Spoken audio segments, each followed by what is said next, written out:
I am Judy Clem with Friends of the Oak Park Conservatory, and we are excited to learn all about hydrangeas tonight from our expert from Illinois Extension. I wanted to just share with you that this is part of our fall series, and our mission is to help educate and inspire gardeners to be more confident in their garden. And so we are offering all sorts of these lectures. Next month, we have a talk on carnivorous plants coming up on October 19th. So if you haven't registered for that, that will be a fun one. It's just in time for Halloween. And we do have another expert on carnivorous that's going to talk with us. And you know that at the Oak Park Conservatory, we have a really lovely, lush selection of carnivorous plants growing. Also, I want to mention that in January, as we look to winter, after the holidays, we have a seed swap and in-person seed starting lecture that'll happen. So that'll be at the Oak Park Conservatory. It is free, and we have amazing seeds that we will be sharing with the community. And then you can bring your own seeds and you can swap them with others as well. And then in February, I know this is far off, but I'm excited, and I know you guys will be too. We have a lecture that is how to grow onions. And I'm very excited about that. We're just doing these deep dives, real big spotlight on some of these specialty plants and veggies included. I also want to mention that if you haven't picked up your bulbs yet, the conservatory has a beautiful selection of bulbs. The fall mum and bulb sale is happening now. There are some gorgeous mums still available in the conservatory lobby. You can just walk in, and there's a huge selection of tulips, daffodils, and other rare to find naturalizing and perennial bulbs for sale. So please do stop by and see us and look at what that collection is. So now I would like to introduce our special guest this evening. Ryan Panka is the horticulture educator for the Illinois Extension based in Champaign, Illinois. He has spent his entire professional career working with trees and other woody plants. Currently, he specializes in forestry, tree care, and the use of native plants in both landscaping and restoration settings. He's the author of Garden Scoop, the Garden Scoop blog, which discusses a wide variety of plant-related topics specific to Illinois.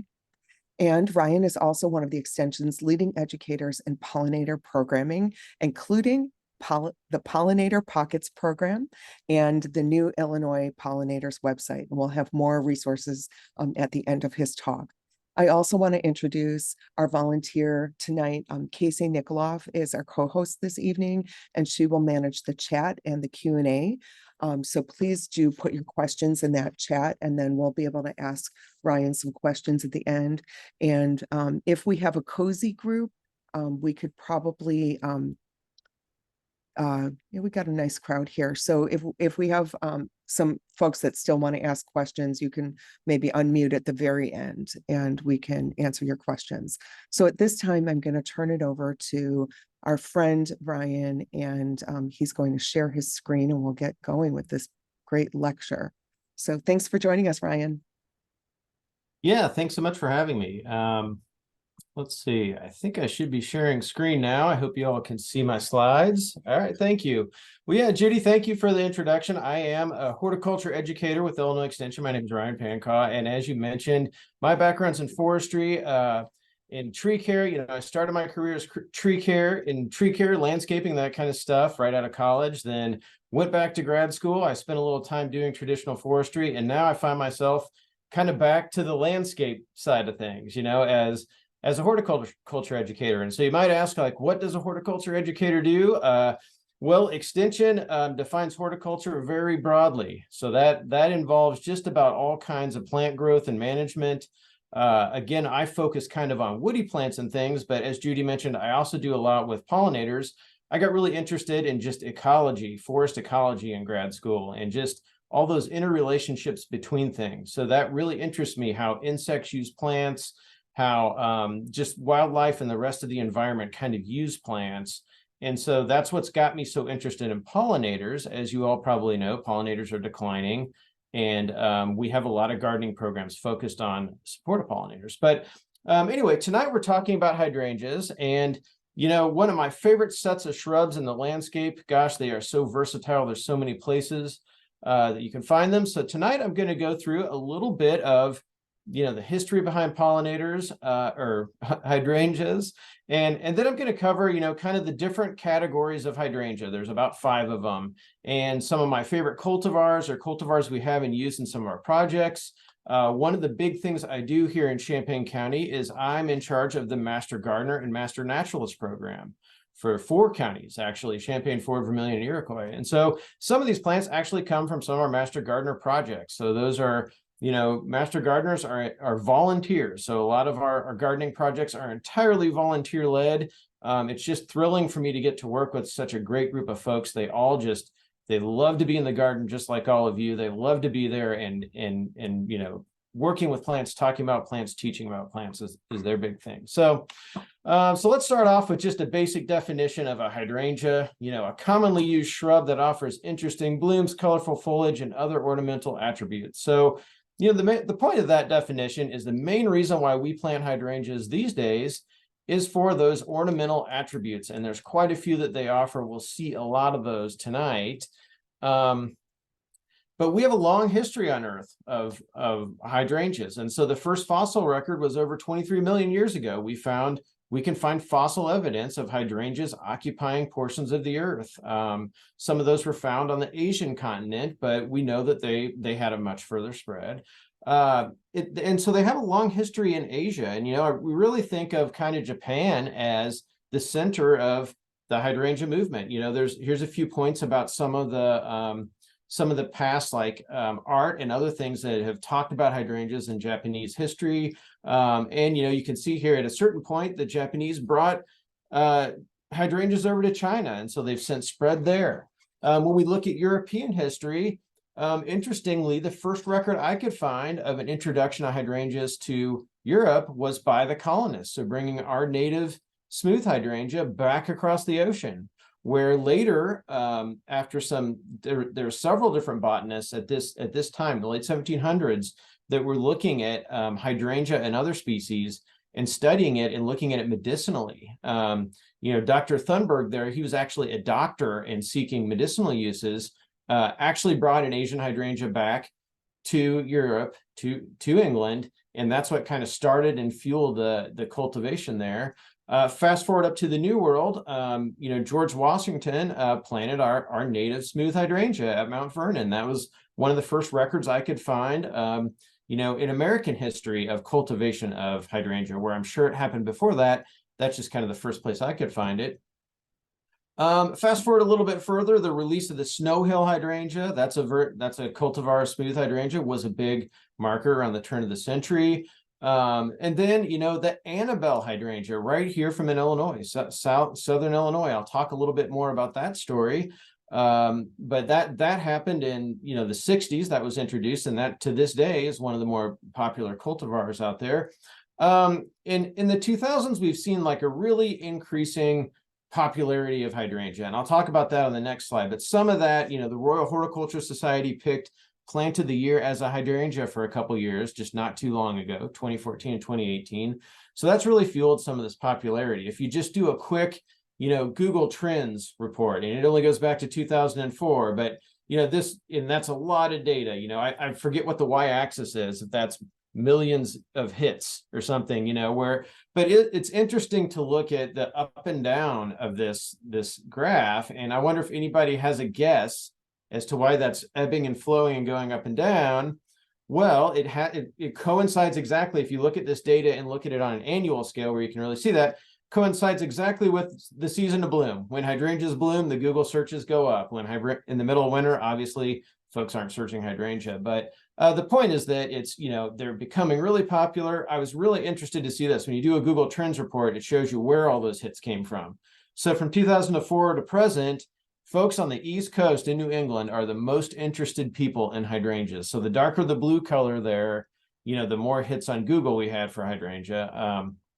Where, the Midwest starts to pop in. You can see Michigan and Ohio's jumping on the list. And then, Illinois, Missouri, Iowa, Indiana, we start to pop in around 20.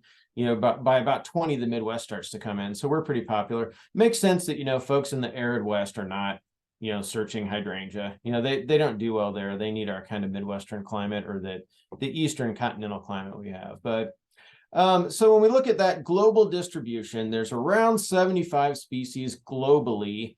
And I mean, I made this slide years ago, over 600 cultivars I counted at the time. Oh my gosh, I'm sure there's more now. They're just ever expanding. Every year I go to the garden center, I find new ones. And so if we look at the 5 kind of primary types of hydrangea, we have macrophylla or big leaf hydrangea is kind of the more common name we refer to it as. Panicle hydrangea, oakleaf hydrangea, and I've already made reference to smooth hydrangea, our Illinois native hydrangea. And then finally climbing, or there's a vine version of hydrangea. And I'm actually not going to cover much about that tonight. I personally don't have much experience growing that. We do have that in a couple master gardener projects here in Champaign County, but it's just not a plant that I've planted that often. So I probably won't talk too much about it. But let's start by talking about big leaf hydrangea. So not a native to the US or Illinois. It's an Asian variety or species, but it is hardy from zones 6 to 9. But, if I'm sure all you know that you're not 6 to 9. I'm right on the line of 6. I'm technically a 5B is where Champaign sits.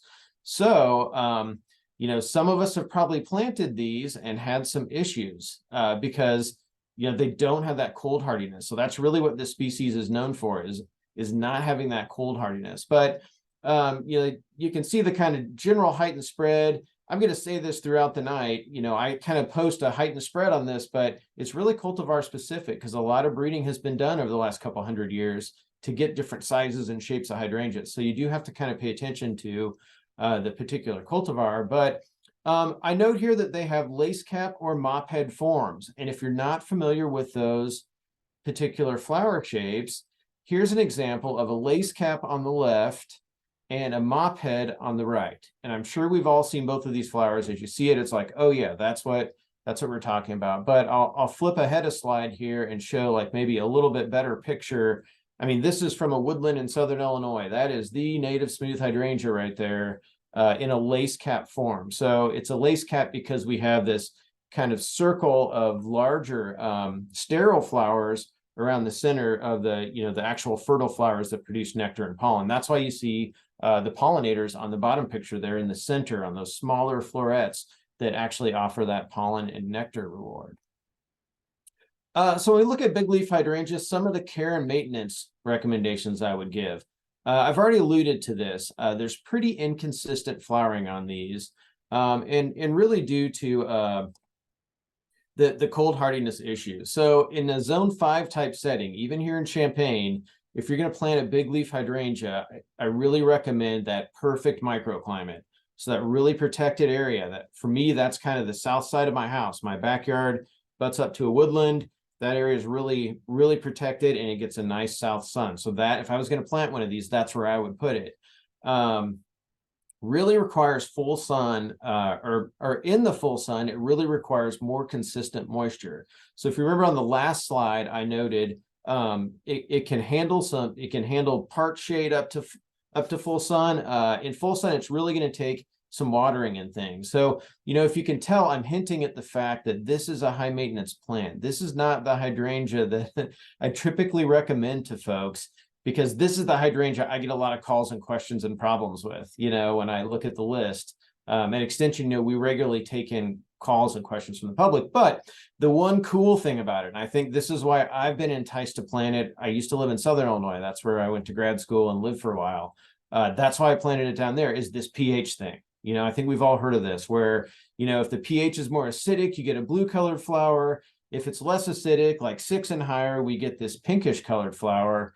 And just what a cool thing to mess with, and try and get that pH down and get the blue flower. I think, to me, that's the thrill of trying to grow this. But and so the last note here is pruning is based on that cultivar. So the timing of pruning on hydrangeas is really important. I'm going to note that tonight. And at the end, I'll have kind of a summary of those pruning recommendations on a couple slides where I just kind of go back over this. But it really has to do with when these plants set their buds, their flower buds. And so the plants that bloom on new wood, we can actually prune in the middle of winter or really a lot of times of year. So when they're blooming on that new wood that, you know, it all grows at the start of the, I've got this backwards. When they bloom on new wood, you actually don't want to prune in the winter time. When they're blooming on old wood that they hold those buds over the winter, you actually want to prune right after flowering. So why I say it's really based on cultivar in this case is there's actually been developed ever blooming varieties like Endless Summer of Bigleaf Hydrangea, where they bloom on both new and old wood, which is really neat. But I've also, I don't know if you've heard this common, I don't know if you want to say it's a derogatory name for Endless Summer, but a lot of people refer to it as Endless Bummer. I've heard other people say, and it's because it's a finicky plant and difficult to get that consistent flowering on. So I think I've made my point on that. Like, be careful with Bigleaf Hydrangea. So now let's move on to smooth hydrangea. So this is native to the eastern US. This is native to the southern part of Illinois. So if you look at its hardiness zones, that's 3 to 9. So that's well past zone 5. This plant's hardy. It has both lace cap and mophead forms if we look at all the cultivars, and I'll talk about that a little bit more. So the cultivar you see here is Annabelle that has that big, beautiful mophead flower. And really is just a showstopper for most of the summer, holds those into the winter time, and keeps some winter interest as well. I've listed some of the other kind of just common cultivars that at least I know about. And again, it's hard to keep up with all these, but the Incredible, Invincible, those last couple of cultivars there are some of the newer ones that have been developed. And I do have a slide kind of comparing Annabelle to Invincible in a little bit here, but care and maintenance on these, I really think of this as a full shade type plant. And this planting you see at the bottom here is on the north side of my house. So you can see that's about the most sun it gets.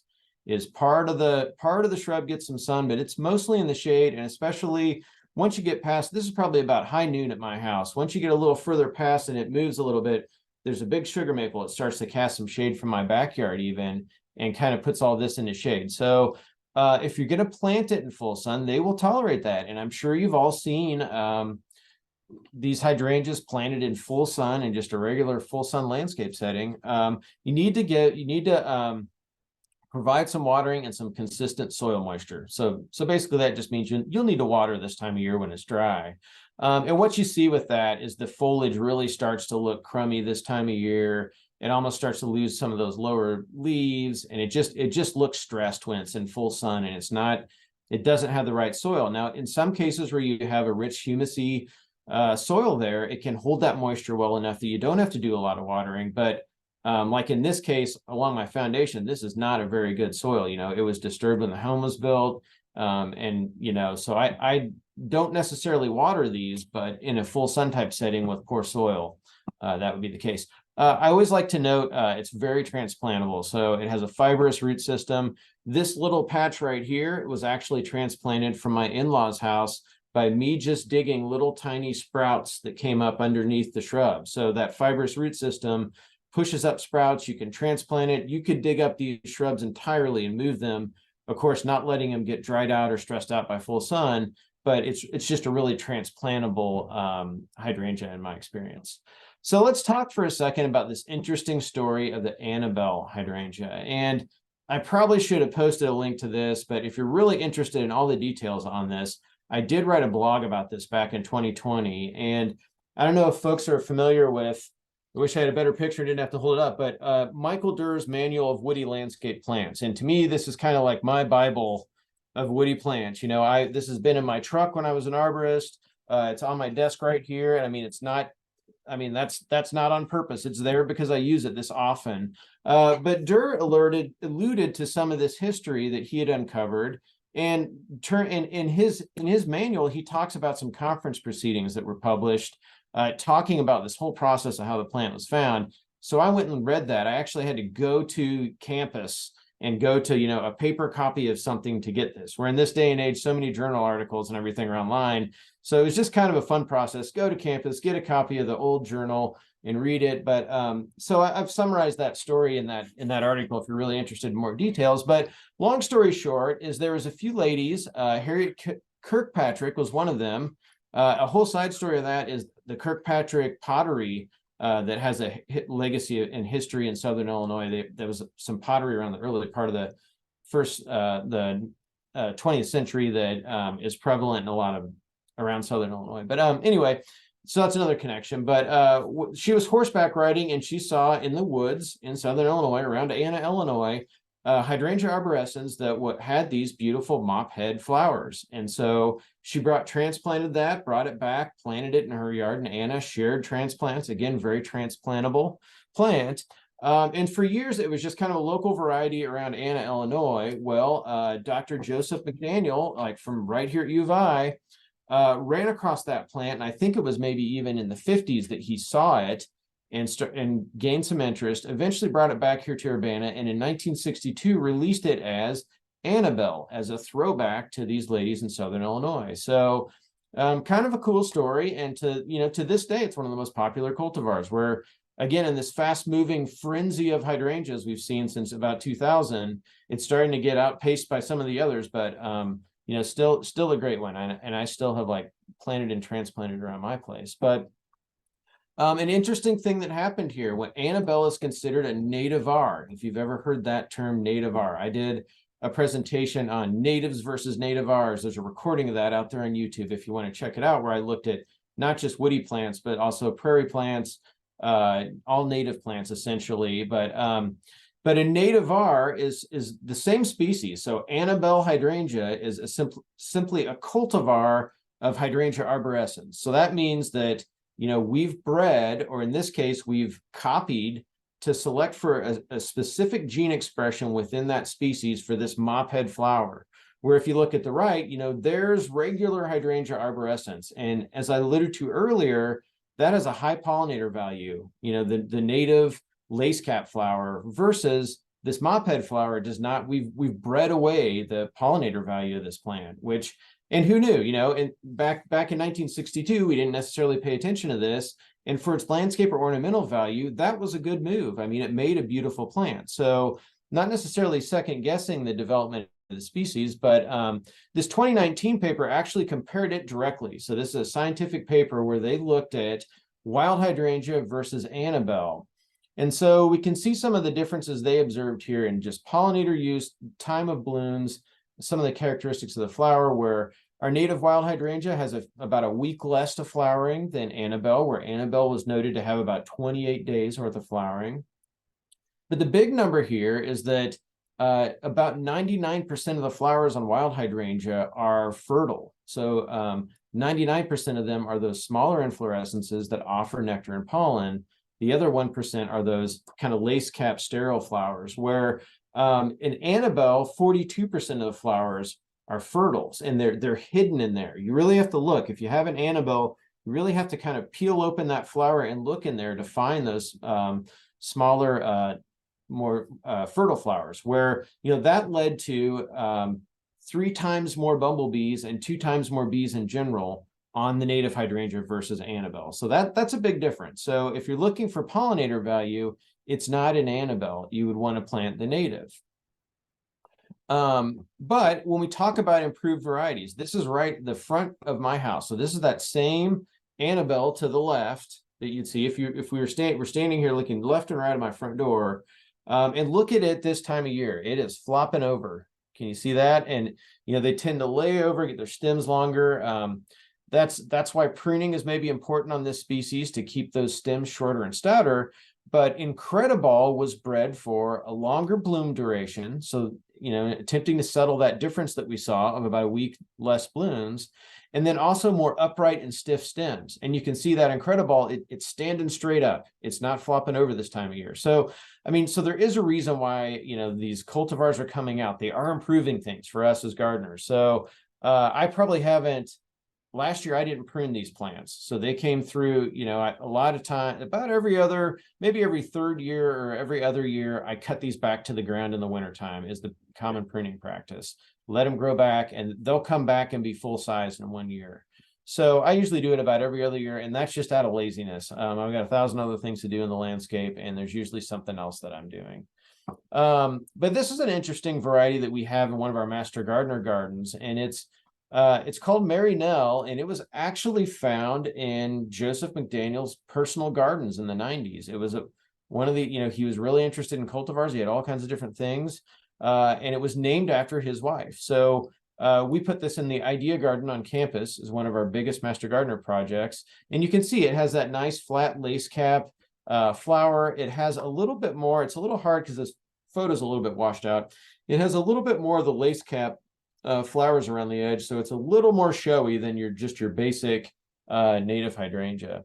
So if you're really interested in this, the pollinator value of smooth hydrangea, Mount Cuba put out this awesome research report. I mean, it's just a great one, and there's a ton of stuff in there. I'm not going to get into a whole lot of it, but this chart, although it's a little hard to read some of those names, really says it all, where it shows, the pink. So pollinator use is the number they're reporting here. So the bigger the bar, the more the pollinator use, and we can see that the lace cap flowers have a lot more pollinator use than the Mophead. So if you're interested in one of these native varieties that will support more pollinators, here's kind of a short list of them. Go to the report and find them all and read about them, though, because there's actually been some breeding to improve the flowering on some of the lace cap varieties. So there's some out there that are powerhouses like that Mary Nell that offer a showier flower, and also some other attributes they've bred for to make longer flowerings with some of the things, and just a better performing plant in the landscape.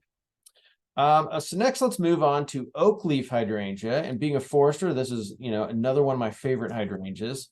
Native to the Southeast USA. I would say it's like a near native to Illinois. Not quite native here, but get down to Tennessee and you could find this in its native range.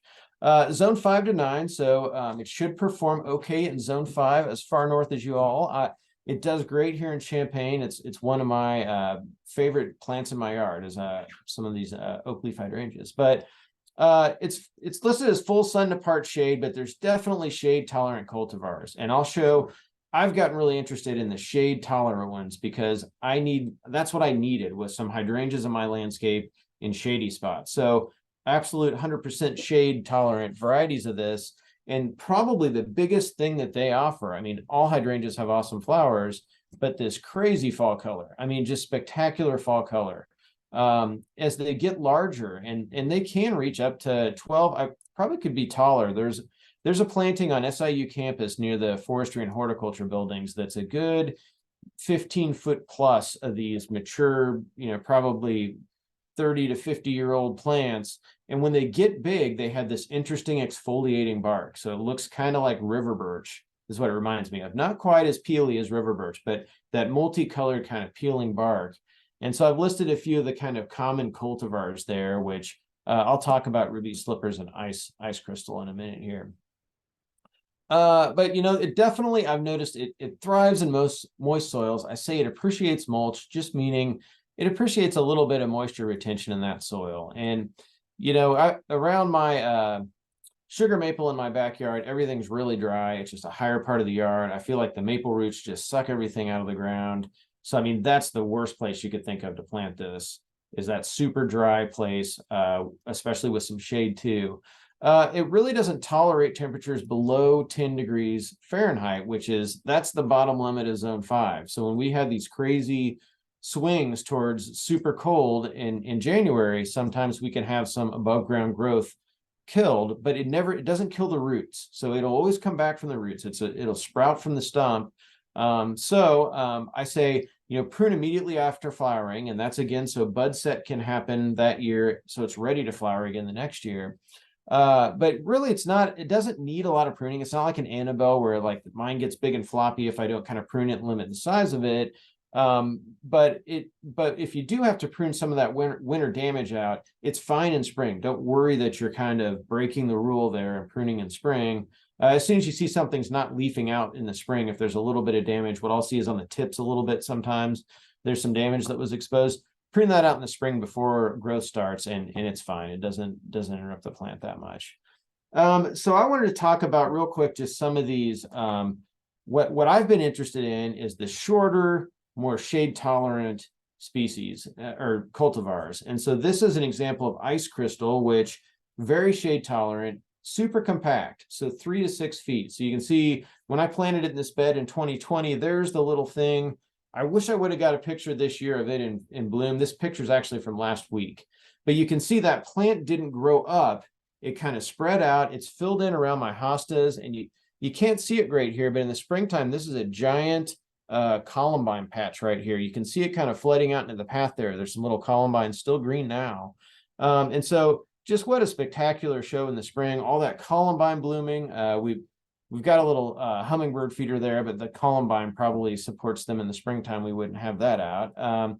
But really great fall color. And that's one of the things it's been bred for. Gatsby Pink is another one that I thought I had pictures of, and when I put these slides together, I didn't. I should have snapped a shot. But it's another compact one that I have in really full shade. And it just has its flowers are really, really a reddish pink color. And then its fall color is just off the charts, just brilliant, brilliant reddish to purple. Better than this ice crystal, where it really was kind of bred for its flowers. It has a taller flower and it's a more spreading plant, is why, ice crystal is a good cultivar for it. But it has good fall color as well. But I just have been blown away by that Gatsby Pink fall color. Another one with really prolific fall color is Ruby Slippers. And that's one that I couldn't get. It was sold out by the time I could get to any nursery when I was planting these back in 2020. I just couldn't get my hands on one, but a number of different master gardeners I know recommend that one. And it was the one that I didn't even know ice crystal or Gatsby Pink existed until I started looking for one of these, and I found those back in 2020. But that was kind of my initial shopping run, was for the Ruby Slippers, which I think we have at a couple different projects that looks really nice. Okay, so now let's talk about Panicle Hydrangea. So not a native, it's from Asia, but very hardy, from zone 3 to 8. So that's a big range of the US that it inhabits. It can get as tall, like the native plant itself in Asia can get as tall as 10 to 15 feet, sometimes noted as tall as 20, but it really depends on the cultivar as to how tall that plant's going to get. And really, for the most case, it's less than 10 feet. And this is really the hydrangea that I think I see the most in landscape centers, planted around the landscape. It's a tough one. It's really adaptable, but it also has really long-lasting blooms. So I think that's why it's been so popular in the horticulture trade. And there are just 1,000 cultivars. Endure, I think I counted 3 pages of cultivars alone. And this publication is definitely old. I think this is not even the newest copy of Durr's manual. I have a newer copy at home that was maybe as old as, I want to say it's like 2008 or 9. And so then this is even older. So this is probably early 2000. There was 3 pages. Nowadays, it's just, there's so many. So as far as care and maintenance goes, if you planted these, they are vigorous, fast-growing plants. That is no joke. They establish and just they start to grow really quickly. One of the most tolerant hydrangeas. So they're cold hardy. You don't have as much of a problem as with macrophylla with cold hardiness, but it actually they can have some flower buds damaged from extreme winters or extremely exposed sites. So I get the question a lot, like, why is my Panicle Hydrangea not blooming? There's definitely times where it can be the fact that just some buds were zapped by the cold. But I think a lot of times when it's not blooming, it's a lack of sunlight is probably a major cause. That, although it says it tolerates part sun, really to get that bloom, that full display, you really want full sun with this plant. And I think a lot of times, we say it tolerates poor soil. I think when soil gets to the really alkaline end of things, it's not liking it. And so when people have one that's not blooming, they really tried lots of things, it's full sun. I mean, that's probably the last thing I check, is maybe do a soil test, and really just for pH is the main thing I'm looking at in that soil test. Really need to have a certified lab do that soil test, because the home kits just are not accurate enough or reliable enough. And for here in Champaign-Urbana, there's probably 5 or 6 different soil labs that I can drive to within 5 minutes, because we're in ag country. They do a lot of corn and soybean related soil testing. But there's a lot of certified labs around. They're easy to get to. It's about $15 or $20 for a soil test, but it gives you that absolute accurate result. So those are kind of my recommendations. And I get this question a lot, like, why is my Panicle hydrangea not flowering? But overly dry sites is another thing to avoid with this one. And that's kind of a theme amongst all of these hydrangeas. They're kind of moisture loving plants. So they really like, a rich soil that can kind of hold some of that moisture. Another thing that's kind of neat about this one is you see it pruned in tree form, like this vanilla and strawberry that we saw here, but the Quickfire on the last slide, and we'll look at these again. I'm going to talk about some cultivars. Was kind of the multi-stem shrubby habit. So you can have either one, and it's trainable or prunable into those forms. But for larger flowers on those multi-stemmed specimens, it's better if you prune it to 5 to 10 primary shoots and instead of letting it be this big wolfy thing, that just has tons and tons of density. And how you would do that is by just in the wintertime picking out, it's just kind of that renewal pruning of any shrub where you're picking out the oldest and tallest stems back to the ground and kind of trying to focus growth on like 5 or 10 as opposed to just letting it go. So it's one, if you want to maximize flowering, it probably does require some pruning. And some of the reason for that is that the weight of the flowers can make those stems droop, kind of like we saw on that Annabelle picture. So that's why if you can have 5 to 10 stems that you're focusing the growth on that are really strong, you can have less of that drooping, you can have more flower development. And so for that pruning, we do that during dormancy, so during the wintertime. So now let's look at just a few of these different varieties where this vanilla and strawberry we have in a couple different places in this garden. This is one of the Master Gardener projects. This is the Idea Garden. And you can see it on the right as its little tree form version. And next to the same fence, a little further down, here it is just kind of a clump form, and that's a younger plant. But just has these really beautiful, flowers that kind of start off really white and fade to this really pretty kind of pink to whitish color over the course of summer. You can see right there one of our little tiny, in that middle flower, in the very middle of it, that middle picture of a flower, the actually fertile flower is inside all the lace caps. So inside there's this little sprinkling of all those fertile flowers. And I actually took this picture trying to get a bee that was on that, and it flew off. So I spent a few minutes around this exact plant. This is off the tree form plant you see to the right there, trying to get some pictures of pollinators. They're one of the hardest things to photograph, but they were all inside the flowers there, getting on the fertile ones. So this is a good pollinator plant in the fact that it has pretty fertile flowers. So Quickfire is one that we also have in several of our Master Gardener projects. And it's a little more compact of a species. It spreads out a little, or cultivar, it spreads out a little bit. Its flowers turn from white to kind of this deep, rich pink color. So this photo was taken about, I want to say around like late July, maybe. So the flowers haven't totally turned this deep, rich pink. But and thing I like about Quickfire is that it also has a little bit of fall color. It gets this kind of yellow orangish color. I mean, it's not like an oakleaf hydrangea, but it starts to hint at some of that color. So it offers a little bit more fall interest. And the last one I'll look at is Fire and Ice. And one of the reasons why we've put this in several different Master Gardener projects is that it's earlier blooming. So it blooms kind of with a white to pale pink flower that gets pretty kind of reddish, pinkish. And this picture was not taken too long ago. This was back in August. That's what it looked like. So gets that, all those showier sterile flowers kind of turn that kind of pinkish, whitish color. So that's another one that's one of kind of our favorites here in Champaign. And we've noted that it's really excellent as a cut flower compared to some of the other hydrangeas we have, or even a dried flower. So that's one of the kind of secondary uses for this plant outside the garden, is they really last as a cut flower.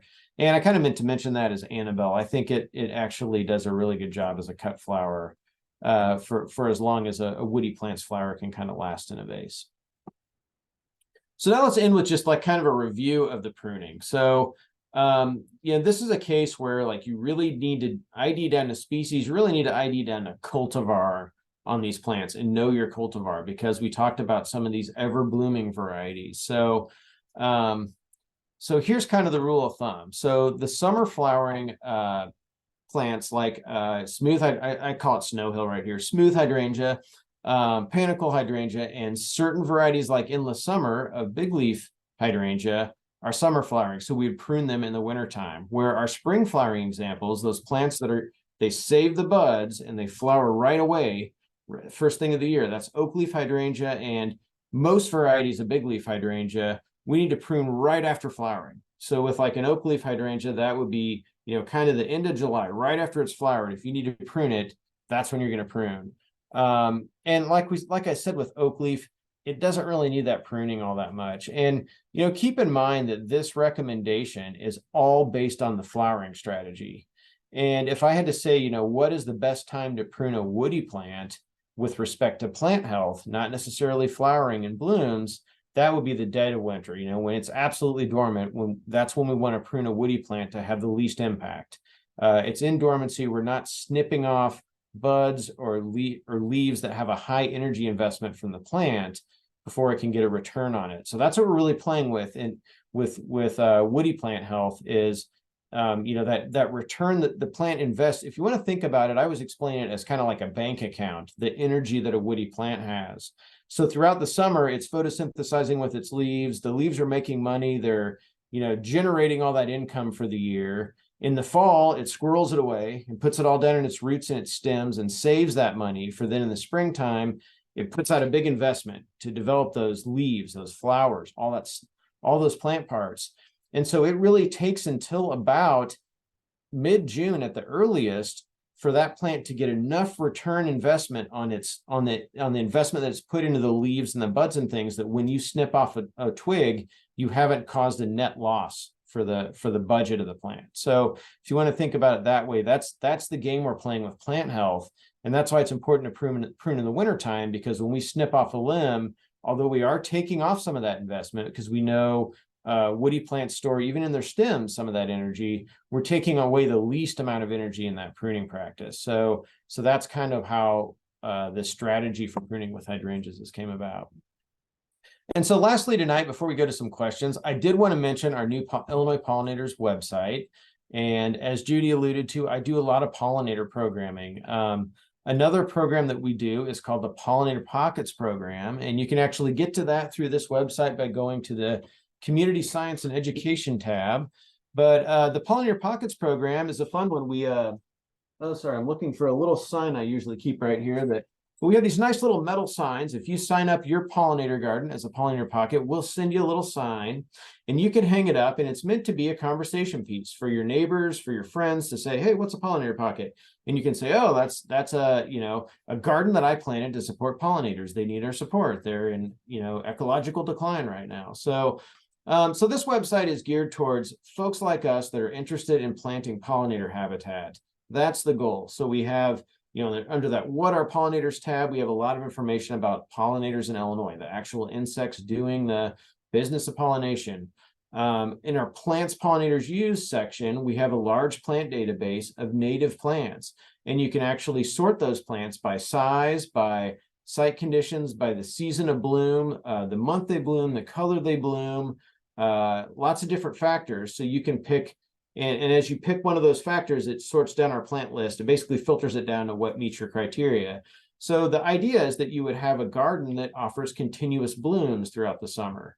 And so it can help you figure out, if you're standing in your garden in the middle of July and you don't have something blooming, that's kind of rare. You could look for a plant that would, bloom in that July period and kind of fill that gap. We also have some designs that we've published here. We're working on more right now. So this is a grant-funded project. We have 2 more years of funding. This year, if you go into our plants database, you'll notice it's a lot of the herbaceous stuff, a lot of the native prairie plants, the forbs, the grasses. But this year, we're starting to add a lot of the woody plants. The part that I'm really starting to enjoy is the addition of woody plants. So we've worked on, I think we hope to add about at least 50 species this year of woody plants. And as long as our grant funding holds up for the next 2 years, we're going to keep adding things, but also additional designs and other things. So this is an ever-evolving kind of website project, but please check it out. And with that, I'll go to some questions. I've posted my contact information here. As an extension horticulture educator, I'm here to answer questions. That's part of the extension mission. So even if tonight you have some questions, I'm happy to answer them. If you think of them later, shoot me an email. You kind of understand my expertise, the kind of questions I'll be able to answer. So I'm always happy to talk with you. So with that, happy to go to some questions. Awesome. Well, thank you so much, Ryan. Really appreciate you informing us today and just sharing your enthusiasm. And I think we all learned quite a lot. So there are a few questions here in the chat. I'll just start at the top. So first one comes from Sue, and she is asking, how long does it take to get a climbing hydrangea to bloom? Anything that will stimulate it to bloom earlier? So that's the vine version, and that's I kind of noted at the start, like I don't have a lot of experience growing it. I think it's probably growing it personally, but we have it on a few projects. I think it's probably really dependent on sunlight, like the other hydrangeas. That's what I've observed, because we have it growing up a fence next to it's kind of neat, a catalpa that's been pollarded. And I don't know if you've ever seen pollarding. That's a European style of pruning, where it looks a lot like what we Americans do as topping, which is not a horticulturally correct pruning cut, but it's basically a catalpa that's been cut really short. So it's got a big bushy, the leaves on it are this big, and you can really see the impact of that shade on the flowering of this vine. And where it just starts to get a little bit of that shade, there's not as much flower production. As far as I don't really have great recommendations for what are the optimal things to get it to flower the fastest, but I think a lot of times we don't realize exactly how much shade one of these plants may be getting. And even from something, the catalpa is not much taller than me in height and is casting enough shade that it's really impacted flowering on one half. But fantastic. No, thank you for answering that question, Ryan. So Sue, let us know if you have any outstanding questions on that, but appreciate that. The next question comes from Pat, and she asks, what about Alice? And I'm assuming that's the Alice oakleaf hydrangea, but anything that you could share for Pat there? I guess I probably can. I'm not studied up enough on Alice. I've seen it noted in botanical gardens and places, but I don't have any specifics on Alice. Sorry. Sure, no worries. Thank you anyway. And then moving down the question list, the next one comes from Sylvana. So their oak leaf has not bloomed since they planted it about 3 years ago, but it is producing new leaf growth. Now there are a couple of limbs that have dried up and it is in part shade. And I know you said moisture is, a key aspect for having your plant thrive, but could you touch on this and anything that you could recommend they should or should not be doing? Sure. Well, yeah, I think I try and get my oak leaf hydrangeas again in a spot that has I mended those planting holes when I planted mine, because again, you saw that one was close to my foundation still, and I know all that soil within 10 feet of my foundation is just terrible. I spent a lot of time kind of amending it and adding it. And I know yours is already planted, so you can't necessarily do that. But if you think your soil is really terrible, I've done this on the scale of giant shade trees down to small shrubs. It's a practice called vertical mulching, and it's where you use an auger, a bulb auger in the case for small shrub, or I have a larger auger that's about 4 or 5 inches that I use for big shade trees. And woody plant roots are in the upper 18 inches of the soil. They're really shallow, where those pictures that you see of a tree that's a mirror image above and below ground, totally inaccurate. The roots are really shallow and spread out. So you only need to go about 12 inches down, but you're augering out a hole, and if you just pull out that bulb auger and let it fly, all that soil would just fly, and not great if you have a nice mulch layer and then you're putting soil up there that seeds can land it, weeds can land it in and start to grow. But you can just kind of let that fly and then have a nice wheelbarrow of amended soil that you're filling back in those holes. And so for something as small as a shrub, I might start the first year with just one round of holes spread out about a foot apart around the base of the shrub. And then the next year I do the same thing. And, for several years in a row, kind of slowly replace that soil if you think your soil is really terrible. Another thing that could be the factor, and I think I was lucky that my 3-year-old oak leaf hydrangea, the ice crystal, flowered this year, is just that it takes a lot of buildup of those energy reserves before one of these plants matures enough to flower. So if it's just not quite getting enough energy return saved in its roots each year, it may just take it a little bit longer to mature enough that it can flower. I would be concerned if I was seeing kind of some tip burn, or some of the tips were kind of dying or looking dried out or stressed. I mean, I think that's definitely a drought symptom this time of year. I'd be focusing on maybe watering or just some mulching to kind of help retain it. But I think it may just be a matter of giving it a little bit of time, because I think, you know, some of the larger specimens of oak leaf that I've planted in the past have taken 3, 4, or 5 years almost to start to flower. They don't always flower right away. So it does kind of depend on the cultivars too. I think some of these newer cultivars have been bred to flower much sooner. I think that's why my ice crystal actually pushed out a few little flowers this year. But Yeah, thank you. Really appreciate that comprehensive answer. And Savannah, let us know if any other questions remain there, but I think that's helpful and gives some hope for those plants there. So next question is from Chris. Chris is asking, or rather they would like to turn their newish limelight hydrangeas blue. Any tips or tricks to using the soil acidifier and making it happen? yeah, that's a great question.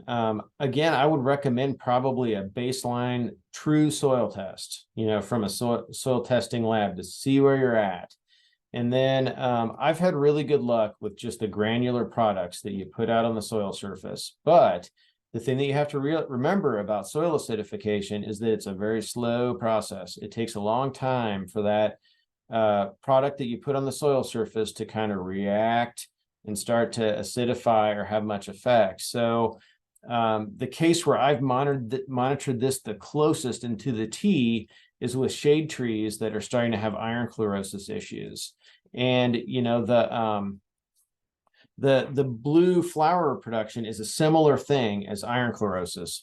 In the case of iron chlorosis, there's tons of iron in soil. That's a major soil constituent. Yet we're seeing a tree here that has yellow leaves, is iron deficient.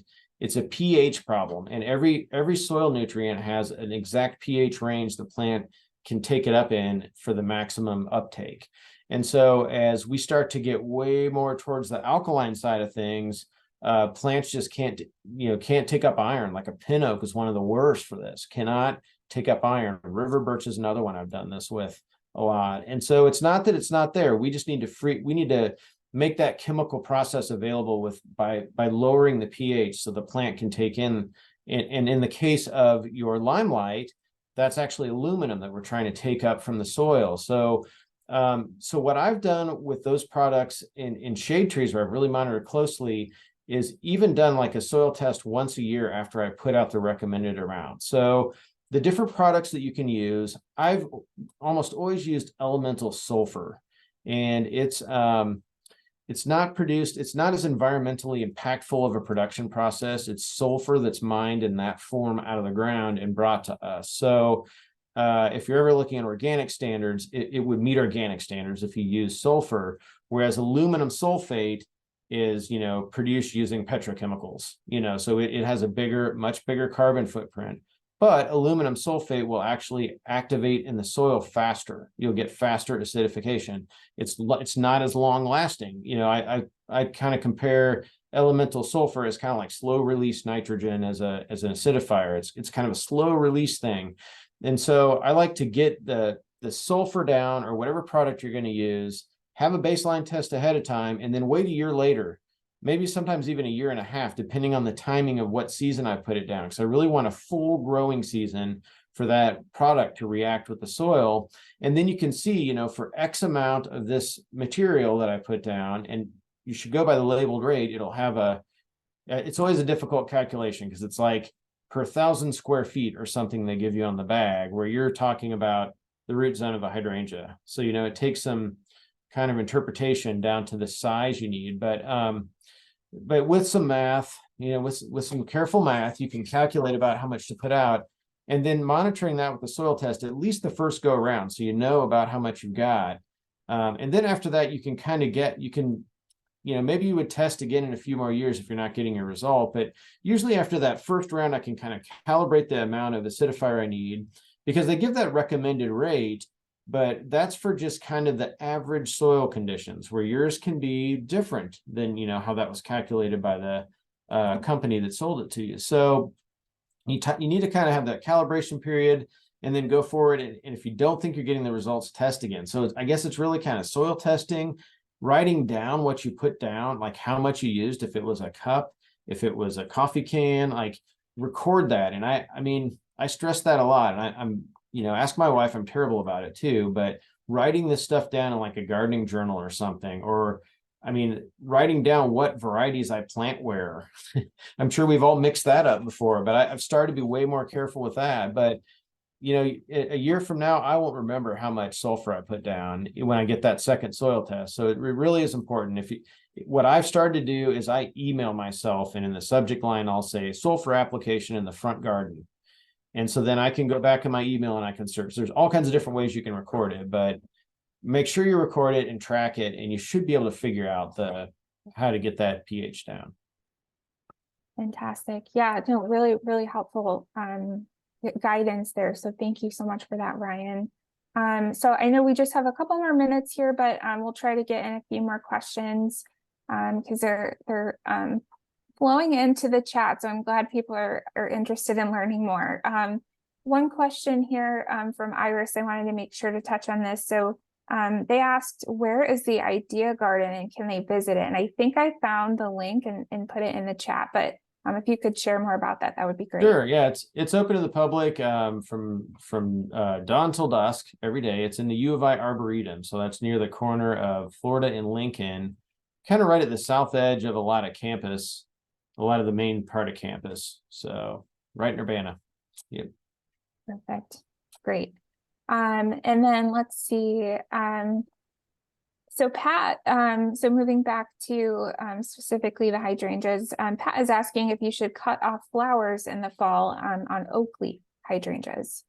Yeah, that's recommended to remove those. And yeah, after blooming in the fall, I tend to be lazy about that. I mean, it's just it's another thing to do. So I can't honestly say I follow that practice, but that is the recommendation, to take those off, and it kind of renews the stem. I mean, it gets more light to the, you know, that flower cluster kind of hangs there. It probably doesn't look great in the wintertime. It blocks some light, I guess, is one of the factors. But yeah, that's a recommendation to keep the blooms prevalent. So good to know. Great. And then so Sandra had a kind of a multi-part question, and the first part really is if you could again share the publication about hydrangeas, or the pocket pollinator garden sign again. yeah, sure. Well, yeah. Well, I guess I don't have the Pollinator Pockets website linked right here, but it's within this one. I know that's not the easiest thing, but if you search University of Illinois Pollinator Pockets, it'll come up. And it's actually that program is statewide, but it's ran out of the Champaign County office right here. That's where it was started. Like a couple years before I started, my predecessor started it, and it was really created by master gardeners and master naturalists. But as far as that publication, I don't know if she meant the publication by Mount Cuba. Here, I can probably pop back to this report. But they're actually doing a lot of this work on native versus native R. And so this is just one report on hydrangeas, but they're doing lots of research and other trials on other comparisons like this. So in this report, they not only note kind of performance in the garden, but also pollinator use. And, you know, another place to go close to you all is Chicago Botanic Gardens has some of these trials, and they don't always have necessarily pollinator use, but for sure performance. I mean, I think it was just last year I ran across their review of asters, you know, like New England aster varieties. They've got a whole report on that from Chicago Botanic Gardens. So they're doing some of that work right here close to home in Illinois too. But yeah, here's that report. It's free online, so you can find this electronically if you search it. You also, this is Judy. You also mentioned the Woody Plants Manual from Michael Doers. Yeah. What was the title of that again? Let's see. It's the Manual of Woody Landscape Plants. It's probably backwards for you all. I don't know if Zoom's We correcting. can see it. And there's a newer version than this. This is you'll have to like probably buy a copy of this. It's not necessarily free online, but it's not the best for pictures and things. You know, I actually kept this in my truck as kind of an identification manual. But it's not, that's probably not the best use for it. He does a really good job of articulating the care and needs and transplantability and propagation requirements. So it really is like not I think a lot of folks like that's probably what I used it for the most in the field was like identifying or trying to figure out what a cultivar is because he describes all the cultivars he knew. But it really is great on the care and maintenance side of things. Probably falls a little short on some of the disease and insect section. Like there's definitely some places there where I can think of others, and it may just be because it's a newer pest or pathogen. But anyway, it's really good. It doesn't have great pictures, but it has a lot of text and information, and gosh, it's comprehensive. It covers the U.S. and like all the woody plants that grow here. So Great. you know, probably 1,000 pages long, I'll bet. Casey, why don't, if you have time for like 2 more questions, we can ask Sure. maybe a couple more and then we can wrap it up. Fantastic. So I will just go down the line here. So Pat is asking, so on panicles, I hope I'm saying that correctly. Ours is very floppy, is red twigged. How do you pick what to cut down if all the branches are the same size? Well, if they're all the same, yeah, that's a good question because in that typical, you know, kind of shrub renewal pruning, you would have, I guess what I think of as the poster child for that is a lilac. You know, with a lilac, you've got a bit, you know, a lot of big mature stems, then a lot of sprouts coming up. So it's easy to say, like, I'm going to take 1/3 of the oldest stems on a lilac, where in this case, in a panicle hydrangea, you don't always have that, all those sprouts coming up and the different ages of stems. So it's really more of just a thinning cut where you're going to have to try and pick, you know, it's one of those, it takes some science and some art to do those thinning cuts. You've got to kind of be able to pick which ones you foresee what's going to happen after you take it out. Because you know, you can't put it back once you take a cut. So I don't have really great guidance other than you're trying to thin, you're trying to get the density of stems down so there's more light surrounding each stem that's left and full light exposure all around it. Another thing that does is it also allows more airflow around it, more wind pressure, if you want to look at it that way. And trees and woody plants will actually adjust their growth pattern, the amount of wood fiber they're putting on in different places of stem, if they have that wind pressure kind of moving them around, especially so with a large shade tree. You can see shade trees that have a lot of wood on one side and not on the other side, and I'll bet that's because of wind pressure. So when you open, it really is truly a thinning. You're trying to make it so more light infiltrates, so those stems are actually exposed to a little more wind and they get a little stronger. The plant will put more rigidity into the stems, I guess, with more wood fiber. Fantastic. Appreciate that response. And it's super quick about the limelight hydrangeas turning blue. Chris says, thank you. We are going blue. So just wanted to put that shout out in there. And then perhaps the last question here we could end on is from Ellen. And she's asking if you feel that Quickfire or Fire and Ice is more reliable. You know, I think Quickfire has been the best performing out of them for us. You know, I think, you know, out of the 3 I talked about today, I think that vanilla and strawberry is like the most spectacular, most beautiful flowers, but I don't think it does as good as just Quickfire is. It's performed really well. So that's in my opinion, that's the better performer. So Great. So Ryan, thank you so much. Like, I think not just me, but everybody was on the edge of their seats for this talk. I can't believe we've raced through it all, but this was just fantastic education on hydrangeas. So we thank you so much for putting this together and sharing your information with us.